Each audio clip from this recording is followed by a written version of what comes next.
I want to talk about arguably the most underrated effect inside DaVinci Resolve because I feel like not enough people know about it. It's in the free version of Resolve as well, and it's so versatile. I use it literally, I'm not kidding you, I feel like I say this a lot, that I use this effect on every project. I literally use this effect on every single project. If I'm making Instagram Reels, if I'm working on corporate videos, if I'm working on tutorials, I use it in all of them. Buckle up, let's have a little masterclass on my favorite effect, video collage. Okay, let's start off super simple here. We got 2 clips. I want them to be a quick side-by-side. So what we're going to do is come over, type in video collage. It's in your open effects. It's in the free version of Resolve. It's in the paid version of Resolve.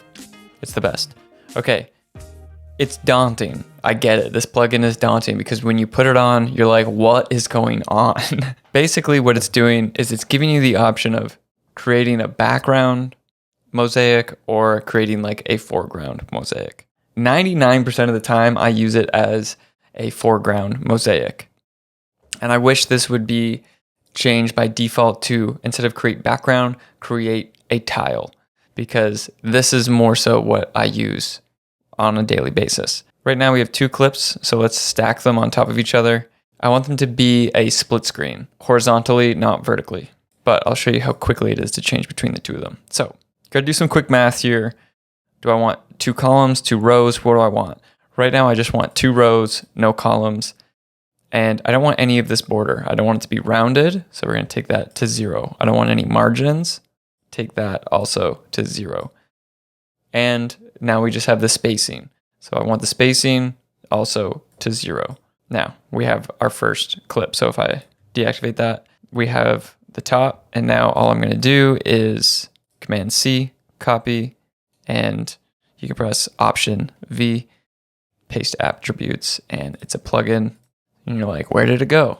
Come to effects. We're going to go into, from our globals, we're going to click tiles. And we're going to hit tile 2.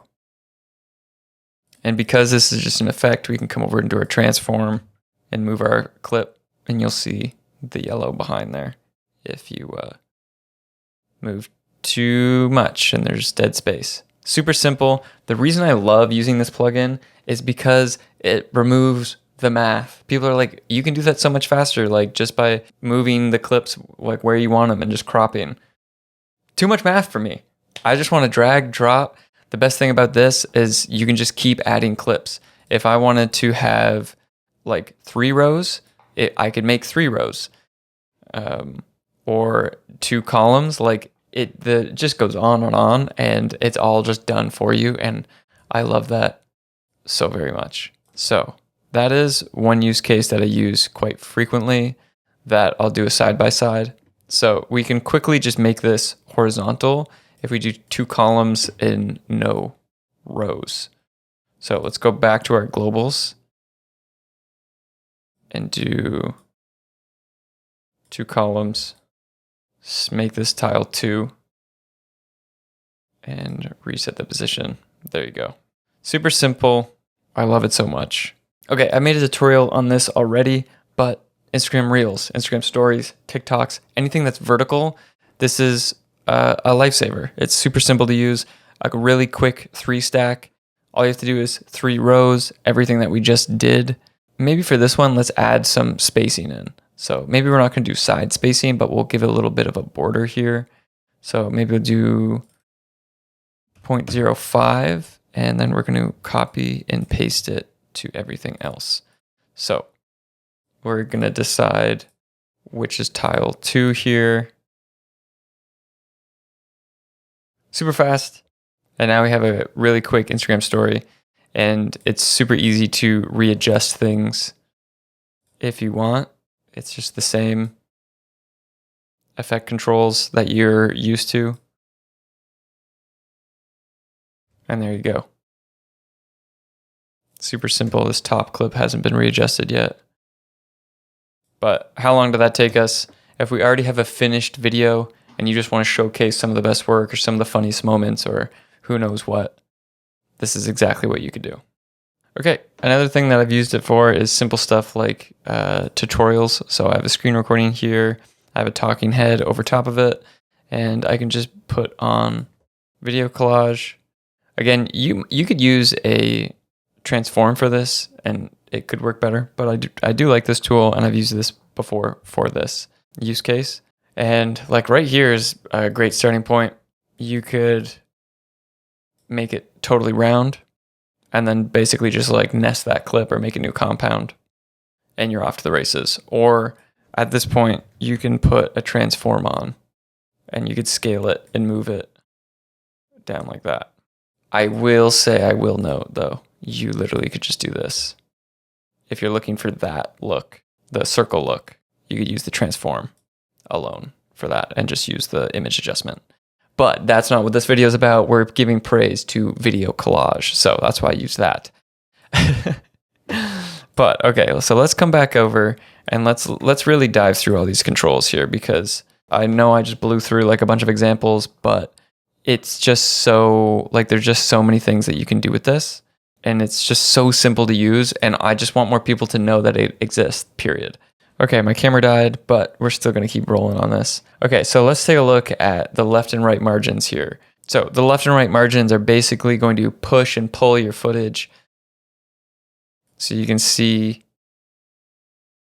I pretty much stay away from the following controls, like stagger both ways. I do use rounding every now and then just to give it a more stylized look. Columns and rows, obviously this is your bread and butter. That's where you're going to be hanging out. Your margins, if you want to resize something, these are really handy. Offsets, I don't use. Horizontal spacing kind of does the same thing. I don't really use that much.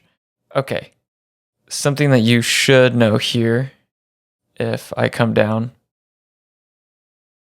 this has happened to me a few times, and you don't want this yellow, which sometimes it's handy because you're like, oh great, it's telling me where the edges are that I actually need to fill. Sometimes I don't want that. So you can come down to tile styling and apply to all tiles. And you can just take this tile opacity, turn it off. Nothing will have that yellow behind it. So all the rest of it is pretty self-explanatory. Just a short and sweet video about it. So we got mute tile if you don't want custom shape and size on one specific tile in your set that you have done in your globals.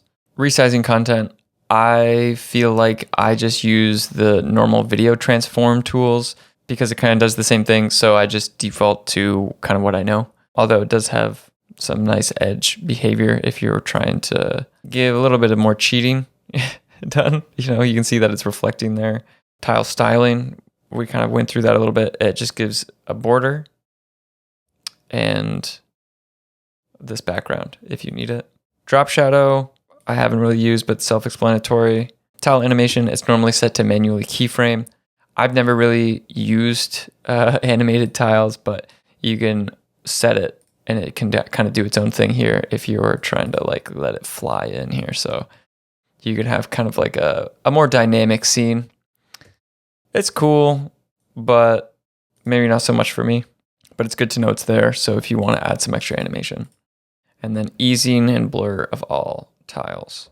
Kind of hand in hand here. Let's just look here. Let's get a little bit more easing on both sides. Yeah, there we go. Now we're talking. Okay, I had to reset everything, but this is what we're working with.